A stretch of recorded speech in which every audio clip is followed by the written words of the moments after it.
Siempre hemos tenido en el corazón a la lengua aymara y a su gente. Desde muy niño he vivido con los aymaras. Cuando era más muchacho, yo era juguero en el mercado, vendía jugo y al lado mío vendía un aymara. Nos hemos criado juntos.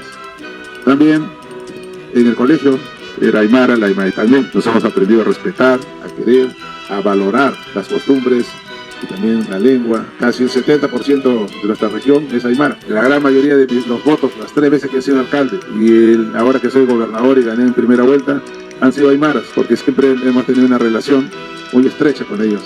Cuando el lago se subía, todos venían a Tacna, a Moquegua. Teníamos que ver el agua, el desagüe, los lotes, el título de propiedad, para la gente que venía a buscar un futuro mejor acá, y se han integrado con nosotros desde hace muchísimos años atrás. Producto de esto están estas bellas señoritas de origen aymara, sus padres aymaras, han estudiado ya acá en Tacna, son muy buenos profesionales.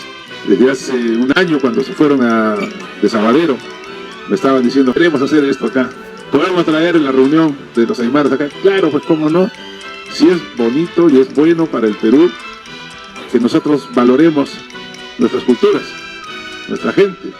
Siempre debemos respetar a diferentes culturas, aymara, quechua, chipío, los negritos de Chincha, para poderlos recibir y atenderlos como ustedes se merecen.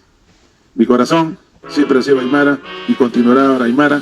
Después mi espíritu será pues a través de su vida. Yo ya tengo 70 años, ¿qué pasará conmigo? No sé.